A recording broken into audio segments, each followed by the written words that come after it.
बिस्मिल्लाहिर्रहमानिर्रहीम। आज का हमारा जो टॉपिक है वो बहुत अहम भी है और हमारी सोसाइटी में इसकी एजुकेशन की ज़रूरत भी बहुत ज़्यादा है।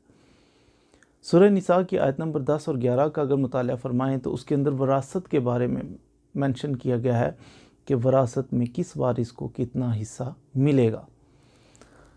मुसलमान होने के नाते कुरान पाक पर हमारा यकीन है, ईमान है, अल्लाह ताला के अहकामात को मानना, रसूलुल्लाह सल्लल्लाहु अलैहि वसल्लम के फ़रामीन पर यकीन रखना, उन पर अमल करना, ये हमारा ईमान है कि हमने ज़िंदगी कैसे गुजारनी है। जब हम मुसलमान हैं फिर हमें बता दिए गए उसूल व ज़वाबित कि ज़िंदगी क्या है, इसके मामलात क्या हैं, इसी में किस वारिस का शेयर कितना है, ये भी बिल्कुल क्रिस्टल क्लियर हमें बता दिया गया।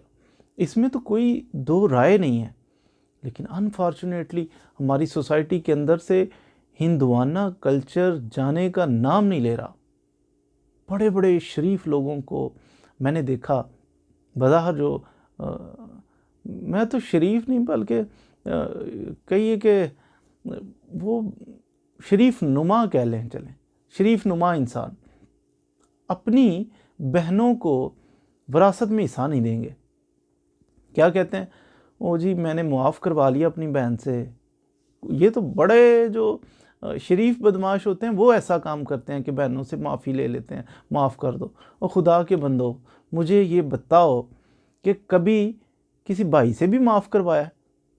अगर माफ़ी इतनी आसान है तो कभी अपने भाई से कहें ना कि विरासत में मेरा हिस्सा बनता है, एक जनाब एकड़ ज़मीन मेरी है, 1 एकड़ मेरे भाई की है, और भाई को कह के तो देखो, उसे को मुझे माफ़ कर दो, मैं देखता हूँ करता है भाई माफ़।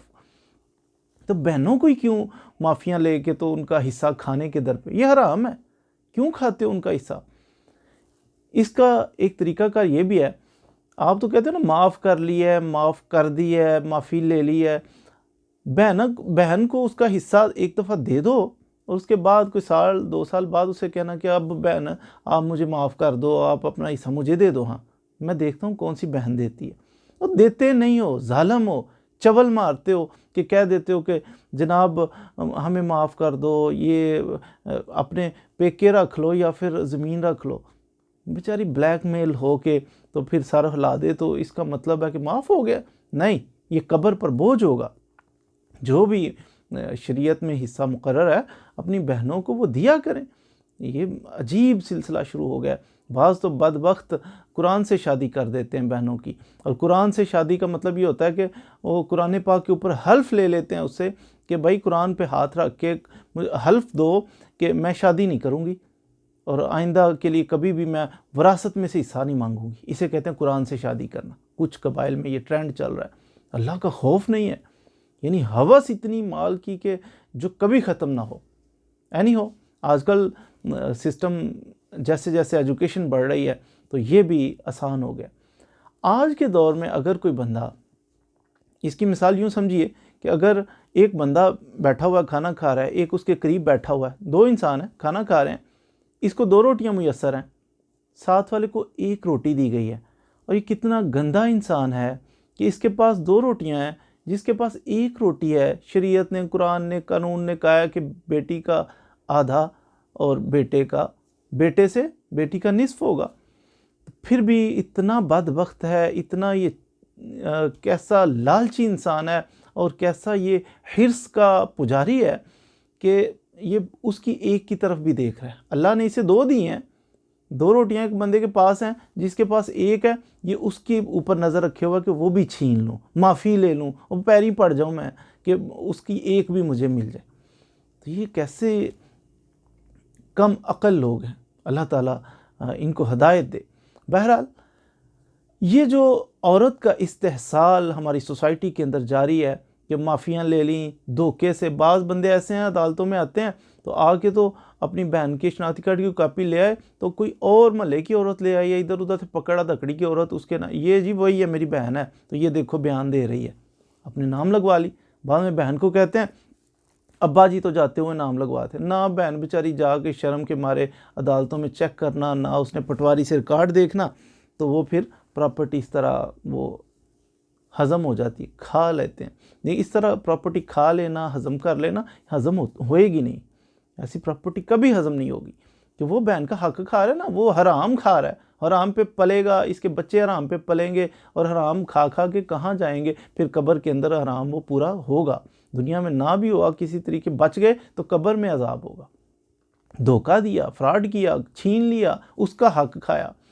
तो इसके लिए अगर हमारी सोसाइटी के अंदर किसी औरत के साथ ये इस्तेहसाल वाला मामला हो, उसका फ्रॉड लगा के उसके भाई ने या जैसे भी महरूम करने की कोशिश की, तो उसके लिए बहुत सख्त कानून बन चुका है पाकिस्तान के अंदर। ताज़ीरात पाकिस्तान का जो सेक्शन है 498A, ये सेक्शन कहता है कि अगर कोई बंदा बहनों को, औरतों को विरासत से महरूम करने के लिए कोई उनके साथ फ्रॉड करता है, उनको धोखा देता है ताकि विरासत से महरूम किया जाए, तो ये जुर्म है। और इस जुर्म की सज़ा पता कितनी है?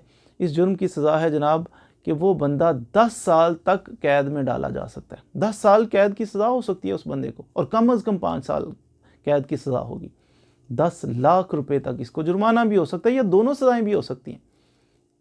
जो औरत समझती है कि मेरे भाई ने इस तरह धोखा दे के फ्रॉड करके तो मेरी जायदाद हथियाने की कोशिश की है, वो चुप करके सेशन कोर्ट के अंदर दरख्वास्त दे दे, इस्तगासा दायर कर दे कि जनाब ये देखिए इसने मेरे साथ ये किया, देखिए खुद ही ठीक हो जाएगा, मामला सारे बेहतर हो जाएंगे।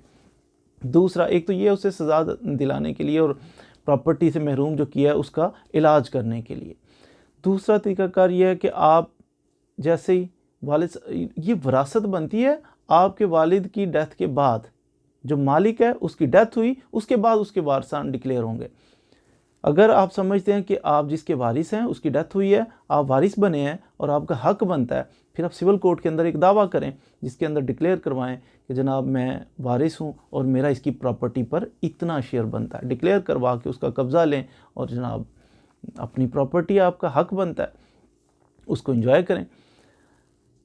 सिविल कोर्ट में केस फाइल करें। दूसरा, अगर वो फ्रॉडी करता है, आपके साथ धोखा देने की कोशिश करता है, महरूम करने की कोशिश करता है, सेशन कोर्ट के अंदर दरख्वास्त दें। 498C PPC के तहत काबिल ताज़ीर जुर्म है, और 498A के तहत काबिल ताज़ीर जुर्म है। और 498C जो है ये कहते हैं कुरान पाक से अगर कोई बंदा शादी करता है किसी की, यानी हल्फ ले लेता है आप शादी नहीं करोगी, आप प्रॉपर्टी नहीं लोगी, तो ये भी काबिल ताज़ीर जुर्म है 498C। और ये इसमें सज़ा हो सकती है जो कुरान पाक से शादियां करते हैं और शादी से रोकते हैं और प्रॉपर्टी लेने से रोकते हैं। सज़ा इसमें जो कुरान पाक से शादी करते हैं इसकी सज़ा हो सकती है उसको 7 साल और कम अज़ कम 3 साल और 5 लाख रुपए तक जुर्माना हो सकता है जो बंदा इस तरह औरतों की शादी करवाता है कुरान पाक से प्रॉपर्टी को बचाने के लिए, प्रॉपर्टी को हथियाने के लिए। ऐसे केसेस में टाइम लिमिटेशन भी कोई नहीं। ये नहीं है कि आमतौर पे केसेस हम करते हैं तो उसमें होता है टाइम लिमिटेशन होती है कि आप इतनी तख़ीर से क्यों आई, ये पूछा जाता है।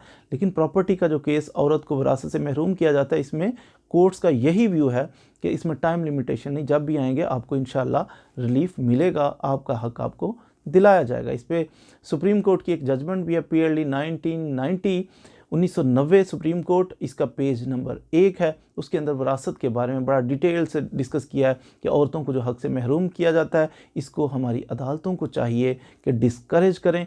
फिर इस फैसला जो है 1990 सुप्रीम कोर्ट, जो PLD 1990 सुप्रीम कोर्ट पेज 1, इसका कापीज़ प्रोवाइड की गई सारी अदालतों को कि भाई देखिए औरत को जो इस्तेहसाल किया जाता है, माफ़ियाँ करवाई जाती हैं, धोखे से उसकी ज़मीन जो है उसका हिस्सा खाया जाता है, इसको डिस्करेज किया जाए, प्रायोरिटी बेसिस पर इन केसेस का फ़ैसला किया जाए। हमारा आइन का जो पाकिस्तान का आइन है उसका आर्टिकल 23 और 24 भी तो हमें प्रोटेक्शन प्रोवाइड करता है कि अगर किसी इंसान की प्रॉपर्टी है, बंदा प्रॉपर्टी बना सकता है, प्रॉपर्टी रख सकता है, उसको सेफ गार्ड प्रोवाइड किया जाएगा। और अगर कोई प्रॉपर्टी को डिस्टर्बेंस करता है तो उसको ये इलीगल करार दिया गया है। यानी प्रॉपर्टी के जो राइट्स हैं किसी बंदे के, उनको प्रोटेक्शन प्रोवाइड की गई है आइन के तहत। इसी तरह अगर कोई बंदा फौत हो जाए तो उसकी बेवा जो है उसका भी राइट बनता है, उसको उसका हक देना चाहिए, बिल्कुल उस पर कब्ज़ा नहीं करना चाहिए, उसको महरूम नहीं करना चाहिए। बल्कि अगर औरत को तलाक दे दिया और वो इद्दत के अंदर है, इस दौरान उसके शोहर का इंतकाल हो, फिर भी वो विरासत की हकदार है, उसको उसका हिस्सा मिलना चाहिए। जो उसको महरूम करेगा वो इन सज़ाओं का मुस्तहिक होगा कि 10 साल तक कैद हो सकती है, कम से कम 5 साल तक कैद हो सकती है, और इसके साथ उसको 10 लाख रुपए तक जुर्माना हो सकता है। अल्लाह ताला हमें औरतों के हुकूक़ का बिलखुसूस ख्याल रखने की तौफ़ीक अता फ़रमाए। ये बेटियाँ जो हैं, ये याद रखिए कि बेटों से भी ज़्यादा ये दुआएं करती हैं पेरेंट्स के लिए। ये प्यार करने वाली बेटियां होती हैं, तो इनको क्यों महरूम किया जाए। बहनें तो अल्लाह की बहुत बड़ी नेमत है, इनको ब्लैकमेल ना किया जाए कि अगर हक़ ले लिया, भाई हक़ आपका थोड़ी ले रही है, अपना ही तो ले रही है। वो शरीयत ने, अल्लाह ने, उसके रसूल ने बता दिया कि उसका हक़ है। तो अगर तूने अपना हक़ लिया तो फिर भाई रख लो या प्रॉपर्टी रख लो। तो ये कैसी अहमकाना बात है, इससे बचें। बहनों की दुआएं लें। जो बहनों की दुआएं लेता है अल्लाह ताला उसको दुनिया में भी चैन देता है, आखिरत में भी। दुनिया के अंदर अगर आप चाहते हो कि आपकी ज़िंदगियों में रंग लग जाएं, खुशियां आ जाएं, तो अपनी माँ की दुआएं लें, अपनी बहनों की दुआएं लें, अपनी बेटियों की दुआएं लें। अल्लाह ताला हमें तमाम जो हमारी जितनी भी ख़वातीन हैं, जिस भी रिश्ते के अंदर है, उनका एहतराम करने की तौफ़ीक अता फ़रमाए, उनके हुकूक़ अदा करने की तौफ़ीक अता फ़रमाए। अगर आपको ये वीडियो पसंद आई तो इसको लाइक कीजिए, शेयर कीजिए, और अगर इसके मुताल्लिक़ कोई कमेंट्स करना चाहें तो प्लीज़ उसके नीचे कमेंट्स कीजिए ताकि अपनी राय का इज़हार कर सकें। Thank you very much.